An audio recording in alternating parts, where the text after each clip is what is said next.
السلام عليكم، مرحبا بكم في فيديو جديد رياكسيون جديده. معكم اخوكم البيك داني من تونس وانتم الفاميلي والليجندز نتاعي. اول حاجه قبل ما نبداو تعيوا امي بالشفاء، مريضه بمرض السرطان، ربي يشفيها ويعافيها ويخليكم الامهات نتاعكم ويرحم الامهات اللي توفوا. ثاني حاجه ندعيو الناس غزه واطفال غزه، ربي ينصرهم وربي ظهر الحق على قريب. وندخل في الموضوع اليوم. باش نشوف 10 حقائق على المغرب اللي هي بلدي الثانيه. اكيد لازمني نعرف قبل ما نجي فيها اللي باش تصدمني، خاطر ما نعرفش معلومات. فما معلومات بالطبيعه ما نعرفهاش، اكيد باش نعرف معلومات معاكم انتم ونستفادوا مع بعضنا من الفيديو. انا عندي عامين تو نعمل رياكسيونات على المغاربه، سواء راب الا مسلسلات وفازات وكل شيء. اعطيونا ارائكم شنو نكملوا السيري اللي عجبتكم رياكسيون، ولا السيري اللي تحبوا نكملوا فيها. صلاح وفاتي وولاد علي وغيرهم وغيرهم وغيرهم سحليفه، شنو الحاجه اللي تحبوا نكملوا فيها؟ اعملوا لنا كومنتير. 20 حقيقه و20 معلومه صادمه للمغرب. قلبي رجامي بنشوفك انا عارفو مسامي، احنا اللي غادي نعودو تشازيلا صوفيغ الفاميلا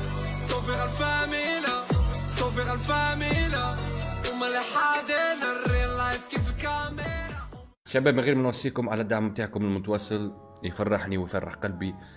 نوصل الاول ل70,000 الهدف الاول نتاعنا، ومن بعد ان شاء الله 100,000 وبرا نبداو في الفيديو سيدي. على امتداد ساحل البحر الأبيض والمحيط الأطلسي أطلت بلد من بلدان المغرب العربي، ألا وهي دولة المغرب. المملكة المغربية تقع في أقصى الشمال الغربي لقارة إفريقيا، ويحدها من جهة الشمال البحر الأبيض المتوسط. الشمال شيرت يعني اسبانيا، بحر الابيض المتوسط، يعني تطل على زوج محيطات المغرب. ومن الجنوب دولة موريتانيا، ومن جهة الغرب المحيط الأطلنطي، ومن الشرق تحدها دولة الجزائر. المحيط الاطلنطي ولا الاطلسي؟ تقدر مساحة ولا هو نفسه؟ المغرب ب710,850 كيلومترا مربعا، وبلغ التعداد السكاني لدولة المغرب حوالي 35 مليون نسمة. لا انا نتصور تو اكثر ولا حسب تعداد 2017. 2017 تصور تو اكثر، ممكن نوصلوا ل 40 مليون. 40. العملة الرسمية هي الدرهم المغربي.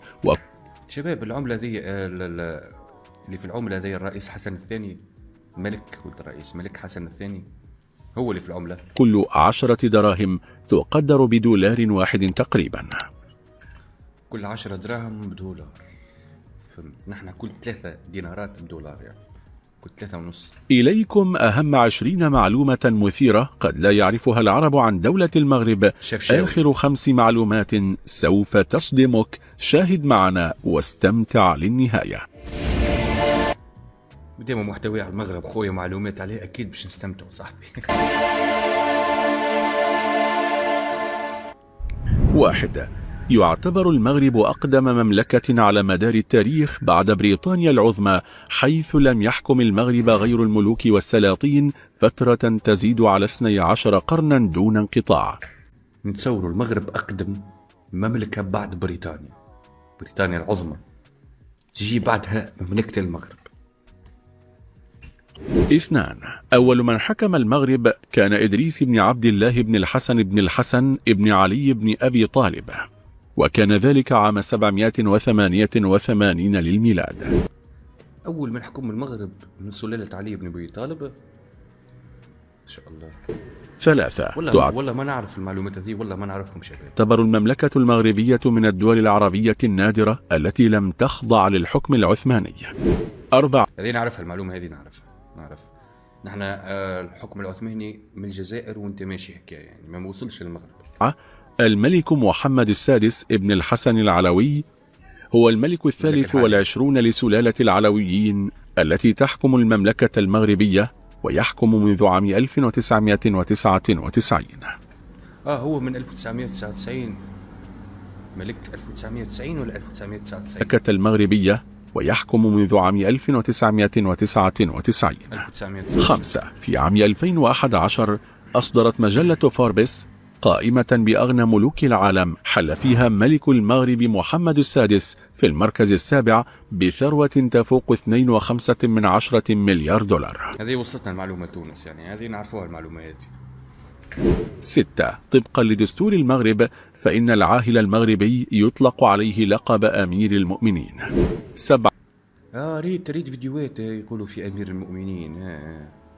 هم العلويين من سلالة كملوا في سلالة علي بن أبي طالب ولا تبدلوا يعني؟ مش معلومة دي ما نعرفهاش يعني. المغرب لا تملك شنو الأصل متاعهم العلويين؟ أي مصادر للطاقة الأحفورية مثل البترول والغاز الطبيعي. المغرب ما عندهاش يعني البترول والغاز. أنا في الجزائر نعرف الموجود الغاز يعني موجود بزاف، لكن المغرب ما عندهاش لا بترول لا غاز. نحن عندنا نحن كيفكم رانا بحالكم يعني، عندنا كالفوسفات نورمالمون. الفوسفات عندكم الفوسفات ولا؟ 8. يتمتع المغرب بأكبر احتياطي فوسفات في العالم بما جاوبني بالوقت تقرأ لي في أفكاري. يصل تقريبا إلى 75%، وهو ثاني منتج لهذه المادة عبر العالم بحوالي 30 مليون طن، غالبيته يتجه نحو التصدير. ثاني مصدر في العالم ولا ثاني منتج للعالم الفوسفات إن شاء الله. 9. يشكل الفوسفات أحد أركان الاقتصاد المغربي، ويقوم الفوسفات وحده بتوفير نصف مدخرات المغرب من العملة الصعبة. 10. يعد المغرب أول مصدر لسمك السردين في العالم، مما يجعله في المرتبة 17 من أصل 25 دولة تصدر الأسماك عبر العالم. أنا شفت فيديو مرة واحد مشى للمغرب ياكل في السردينة برشا يعني، كل فيديو فيه سردينة يعني. هذاك علاش حاب كي نجي نجرب السردينة نتاعكم. 11.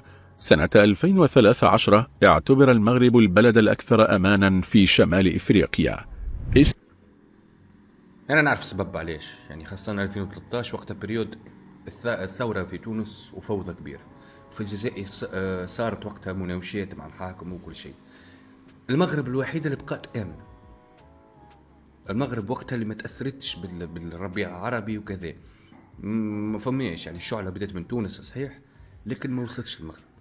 ما تحتاج المغرب أنها تعمل ثورة ولا، الحمد لله كل شيء موجود لاباس، جوها به المغرب. ربي ينزل عليها الأمن والأمان إن شاء الله ديما. 12. وعلى تونس أكيد إن شاء الله. تمثل السياحة بالمغرب مصدر الريادة، حيث تدر على البلاد مليارات الجنيهات، ويفد إليها سنويا أكثر من 7 ملايين سائح من شتى دول العالم.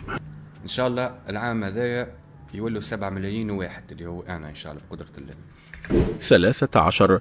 مدينة مراكش صنفت أفضل مدينة سياحية في العالم عام 2015، متفوقة على باريس ولندن وغيرها. وفي عام 2006 هذيك مش هذه شفشاون مش مراكش، عاد هو يوري لك في مدن أخرين. الأولانية مراكش، أما الصور هذوما شفشاون ولا الزرقاء. أنا نهدر مع المغاربة أصحابي يقولوا لي لازمك تزور مراكش، لازمك تزور مراكش. 16. أصبحت المغرب القبلة الأولى للسياح في قارة إفريقيا، وهي المرتبة التي انتزعتها من مصر. 14. تمتلك المغرب أقدم جامعة في العالم، وهي جامعة القرويين بمدينة فاس. هذه معلومة نعرفها في فاس، العاصمة الثقافية للمغرب، إذ بنيت عام 859 للميلاد من طرف فاطمة بنت محمد الفهري، ولا تزال الجامعة تعمل حتى اليوم. نزلت الجامعة كنت تعمل نتبع فيه، نزلت تخدم تو. شوف أنا كي جي المغرب ماذا بي نشوف المعالم التاريخية والقديمة أحسنني من إني نشوف الشواطئ ونشوف إيه، خاطر احنا عندنا زاد الشواطئ مانيش محروم منهم، مثلا مش تجي من قارة أخرى عندنا، لكن نشوف المعالم هذه اللي تمتاز بها المغرب، الطعم نتاعها.